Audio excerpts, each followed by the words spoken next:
Hello friends, कैसे हैं आप सभी लोग। आई होप आप सभी वेल एंड गुड होंगे, अपने घर पर होंगे और स्वस्थ होंगे। स्वागत करता हूं आपके अपने यूट्यूब चैनल जगास टॉक में। दोस्तों, जैसा कि आप सभी को पता है, हमारा भारत देश त्योहारों का देश है। हर महीने, हर 2 महीने बाद कोई ना कोई नया त्यौहार आता रहता है। इसी प्रकार से आता है भारत का सबसे बड़ा त्यौहार, जिसे कहते हैं हम दीपावली।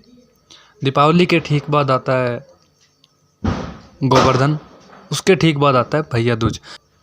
दोस्तों, आज बात करने वाले हैं भैया दूज के त्यौहार को किस तरह से स्टार्ट किया गया था, यानी कि इसकी शुरुआत कहाँ से हुई थी, कैसे ये त्यौहार जो है प्रचलन में आया। दोस्तों, जैसा कि आप सभी को पता है, जो भाई दूज का त्यौहार होता है, ये बहन और भाई का त्यौहार होता है। इस दिन बहन अपने भाई को तिलक करती है और बदले में भाई उसे कुछ गिफ्ट या तोहफा देता है। चलिए दोस्तों, स्टार्ट करते हैं। चलिए दोस्तों, एक बार एक बुढ़िया थी, उसके 7 बेटे थे और एक बेटी भी थी, और बेटे की जो है शादी हो चुकी थी। जब भी उसकी बेटे की शादी होती, फेरों के समय एक नाग आता और उसके बेटे को डस लेता, और बेटा वहीं ख़त्म हो जाता या बेटे की वहीं मौत हो जाती थी, और बहू बेचारी विधवा हो जाती थी। इस तरह उसके 6 बेटे मारे गए। 7वें बेटे की शादी होनी बाकी थी दोस्तों, और इसी तरह अपने बेटों के मर जाने के दुख में बुढ़िया रो रो के अंधी हो गई थी। भाई दूज आने को हुई तो भाई ने कहा कि मैं बहन से तिलक कराने जाऊंगा। माँ ने कहा ठीक है। उधर जब बहन को पता चला कि उसका भाई आ रहा है, तो वो खुशी से पागल होकर पड़ोसन के घर गई और पूछने लगी कि जब बहुत प्यारा भाई आए तो क्या बनाना चाहिए। पड़ोसन खुशी को देखकर जल भुन गई और कह दिया कि दूध से रसोई लेप लो और घी में चावल पका लो। बहन ने ठीक ऐसा ही किया जैसा कि उसकी पड़ोसन ने बताया। उधर भाई जब बहन के घर जा रहा था तो रास्ते में सांप मिल गया। सांप उसे डसने को हुआ तो भाई बोला, तुम मुझे क्यों डस रहे हो। सांप बोला, मैं तुम्हारा काल हूँ और मुझे तुमको डसना है। भाई बोला, मेरी बहन मेरा इंतज़ार कर रही है, मैं जब तिलक करा के वापस लौटूंगा तब तुम मुझे डस लेना। सांप ने कहा, भला आज तक कोई अपनी मौत के लिए वापस लौट के आया है जो तुम आओगे। भाई ने कहा, अगर तुम्हें यकीन नहीं है तो तू मेरे झोले में बैठ जा और मेरे साथ चल पड़। जब मैं अपनी बहन से तिलक करवा लूँ तब तू मुझे डस लेना और मेरी जान ले लेना। भाई बहन के घर पहुंचा। दोनों भाई बहन बड़ी खुशी खुशी मिले। भाई बोला, बहन जल्दी से खाना लगा दो, मुझे बहुत भूख लगी है।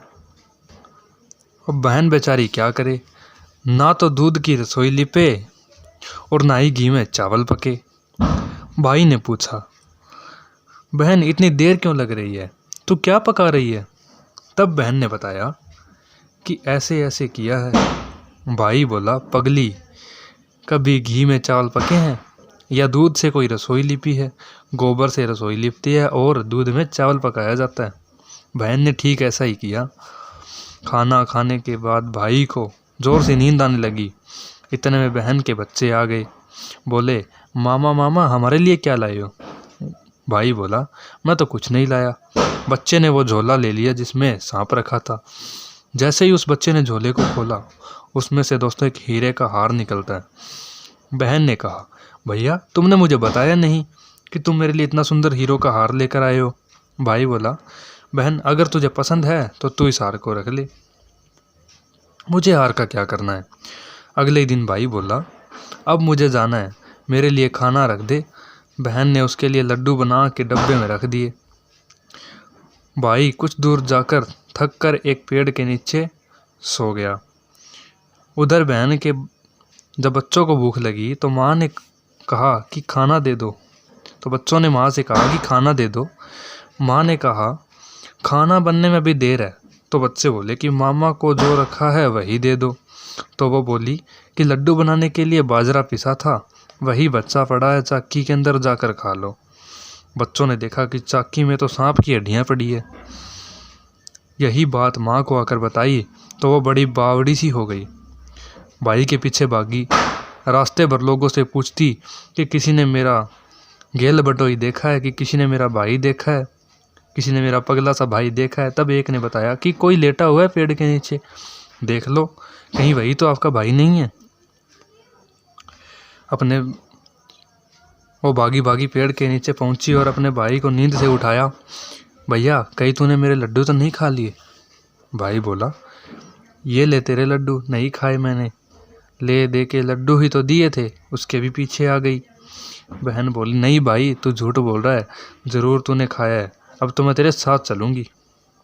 भाई बोला, तू ना मान रही है तो चल फिर मेरे साथ। चलते चलते बहन को प्यास लग गई। वो भाई को कहती है कि मुझे पानी पीना है। भाई बोला, अब मैं यहाँ तेरे लिए पानी कहाँ से लाऊं? देख, दूर कहीं चील उड़ रही है, चली जा वहाँ, शायद तुझे पानी मिल जाए। तब बहन वहाँ गई और पानी पीकर जब लौट रही थी तो रास्ते में देखती है कि एक जगह ज़मीन में 6 शिलाएँ गड़ी है और एक बिना गड्ढे रखी हुई थी। उसने एक बुढ़िया से पूछा कि ये शिलाएँ कैसी है? उस बुढ़िया ने बताया कि एक बुढ़िया है, उसके 7 बेटे थे, 6 बेटों की तो शादी हो गई और शादी के अंदर ही मारे जा चुके हैं। उनके नाम की शिलाएं ज़मीन में गड़ी है और जो 7वां बच गया उसकी शिलाएं अब तक बाकी पड़ी है। जब उसकी शादी होगी तो वो भी मंडप में ही मारा जाएगा, तब ये 7वीं शिला भी ज़मीन में गड़ जाएगी। ये सुनकर बहन समझ गई ये शिलाएं किसी और की नहीं बल्कि उसके भाइयों के नाम की है। उसने उस बुढ़िया से अपने 7वें भाई को बचाने का उपाय पूछा।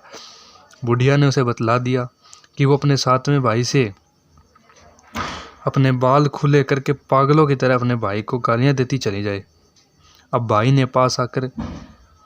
के पास आकर बोलने लगी, तू तो जलेगा, कुटेगा, मरेगा, तेरे साथ बुरा होगा। भाई उसके ऐसे व्यवहार को देखकर चौंक गया, पर उसे कुछ समझ नहीं आया। इसी तरह दोनों भाई बहन माँ के घर पहुँच गए। थोड़े समय के बाद भाई के लिए सगाई आने लगी, उसकी शादी तय हो गई।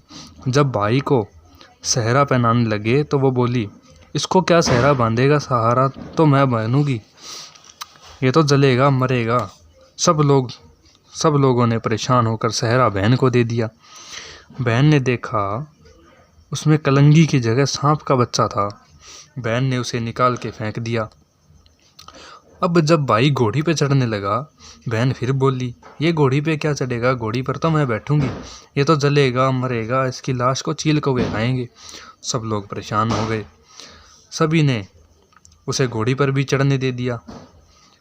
अब जब बारात चलने को हुई तब बहन बोली, ये क्या दरवाजे से निकलेगा, ये तो पीछे के दरवाजे से जाएगा, दरवाजे से तो मैं निकलूंगी। जब वो दरवाजे के नीचे से जा रही थी तो दरवाज़ा अचानक से गिरने लगा। बहन ने एक ईंट उठाकर अपनी चुनरी में रख ली, दरवाज़ा वहीं की वहीं रुक गया। सब लोगों को बड़ा अचंभा हुआ कि ये क्या हो गया। रास्ते में एक जगह बारात रुकी तो भाई को पीपल के पेड़ के नीचे खड़ा कर दिया गया।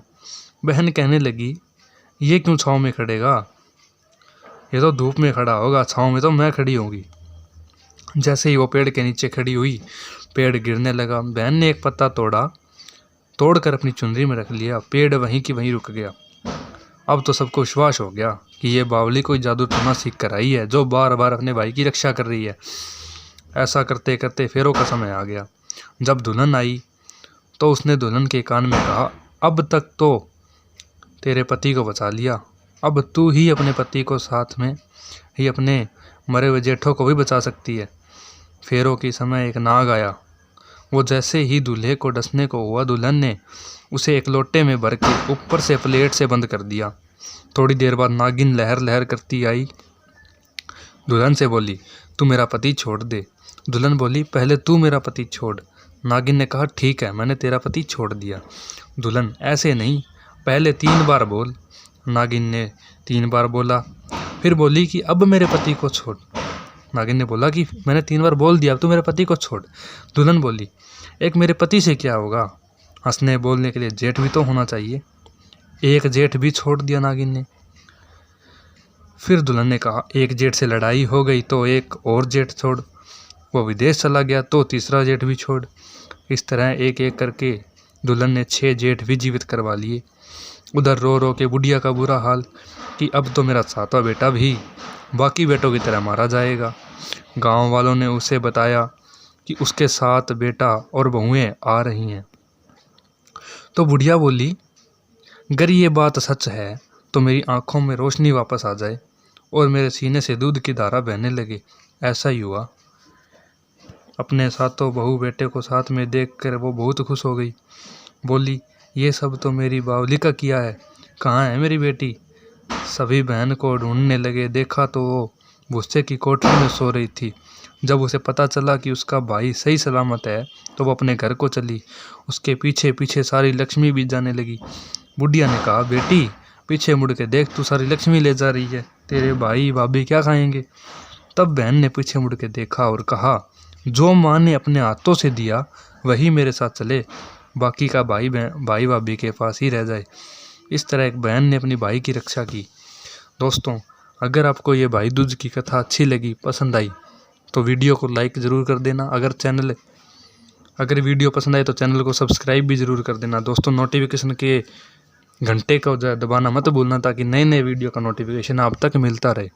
दोस्तों, फेसबुक पर भी हमें फॉलो ज़रूर कर लीजिएगा। धन्यवाद पूरा वीडियो देखने के लिए। जय हिंद, जय भारत।